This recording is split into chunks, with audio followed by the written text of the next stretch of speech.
Oui, je sais ce que tu vas me dire. 3 semaines? 0 vidéo.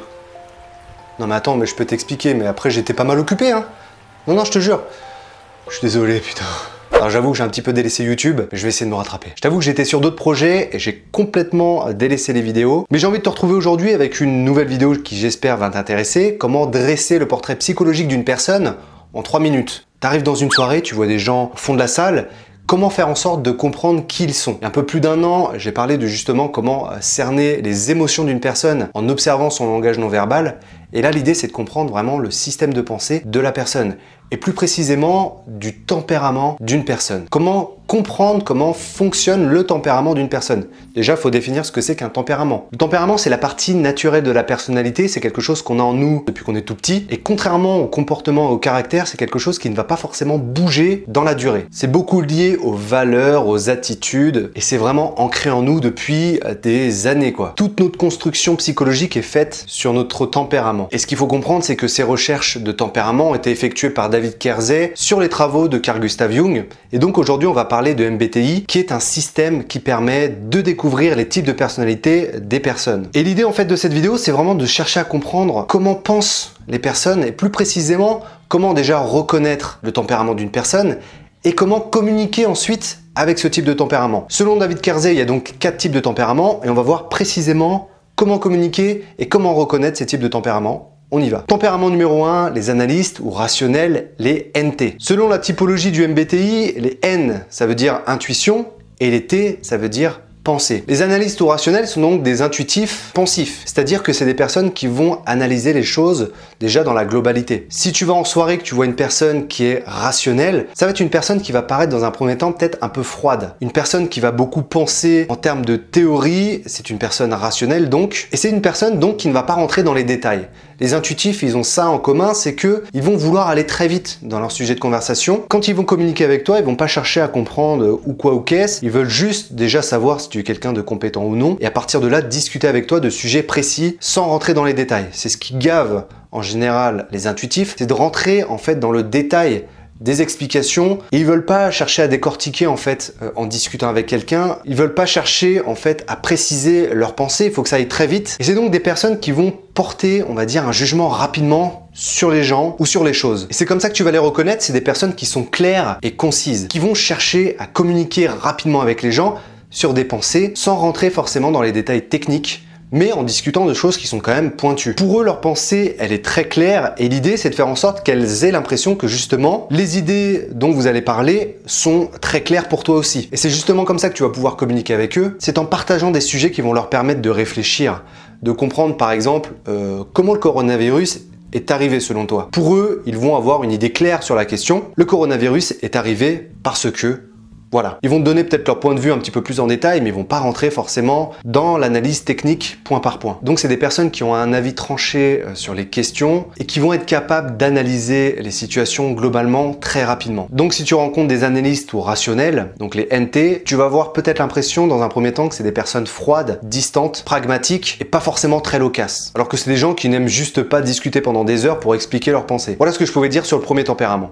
Tempérament numéro 2, les NF, c'est-à-dire les idéalistes ou diplomates. Les NF, c'est vraiment différent de la construction par rapport au NT, parce que c'est les personnes qui vont s'intéresser donc au F, feeling, c'est-à-dire les sentiments d'une personne. Encore une fois, c'est une personne intuitive. Quand elle va arriver en soirée, qu'elle va te voir, elle va se faire un avis tout de suite sur toi, rapidement. Mais en règle générale, c'est des personnes qui vont plutôt être optimistes, qui vont voir le bon côté des choses, parce que les NF s'intéressent véritablement à la personne, à ses sentiments et à son bien-être. Quand tu communiques avec une personnalité NF, elle va chercher à te mettre à l'aise, elle va te présenter autour d'elle, elle va vraiment vouloir que tu te sentes bien. Et c'est comme ça que tu vas les reconnaître, c'est que c'est des personnes qui aiment mettre à l'aise les gens, qui aiment communiquer avec elles de manière abstraite encore une fois, et tu vas pouvoir justement discuter avec elles de sentiments, d'émotions, et c'est ce qui les intéresse. Encore une fois, les intuitifs, ils ont besoin que ça aille vite, donc ils vont pas forcément chercher à communiquer pendant des heures, ils vont juste vouloir communiquer des sentiments positifs rapidement. Donc c'est comme ça que tu vas pouvoir communiquer avec eux, c'est en partageant des anecdotes, par exemple, du quotidien, des trucs que tu as vécu il y a quelques temps, des trucs marrants, des trucs horribles. Et ce qui est intéressant pour eux, c'est de comprendre exactement comment tu t'es senti,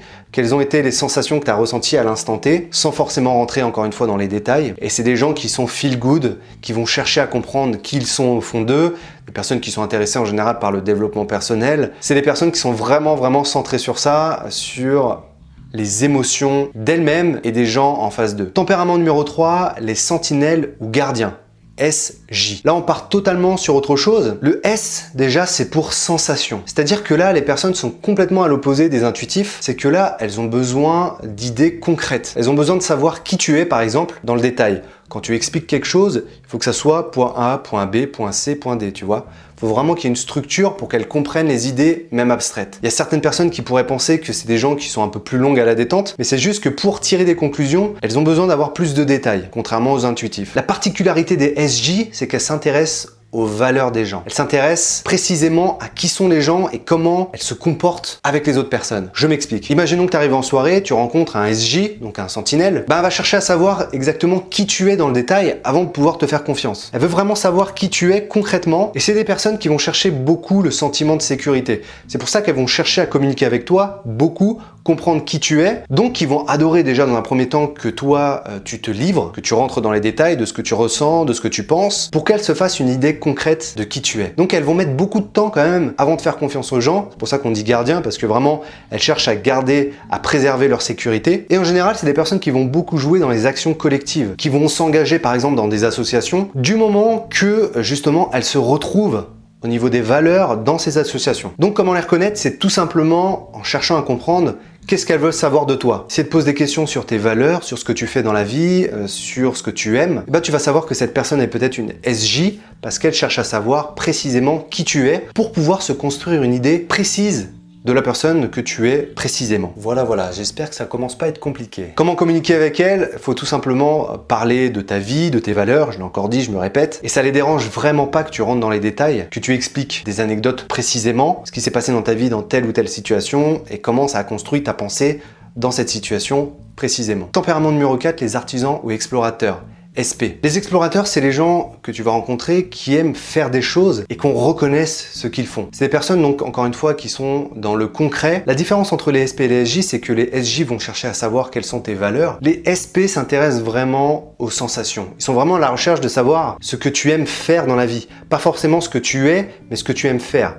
Et concrètement, c'est des personnes qui aiment discuter de ce qu'ils font également dans leur vie du quotidien. C'est des personnes qui sont en général très manuelles, donc artisans. Ça peut être des créatifs aussi, et des gens qui aiment expliquer exactement ce qu'ils font aussi dans la vie du quotidien, comment ils construisent les choses, et ils adorent parler de ces choses-là. Donc c'est comme ça qu'on les reconnaît, c'est des personnes qui aiment parler concrètement de ce qu'ils font.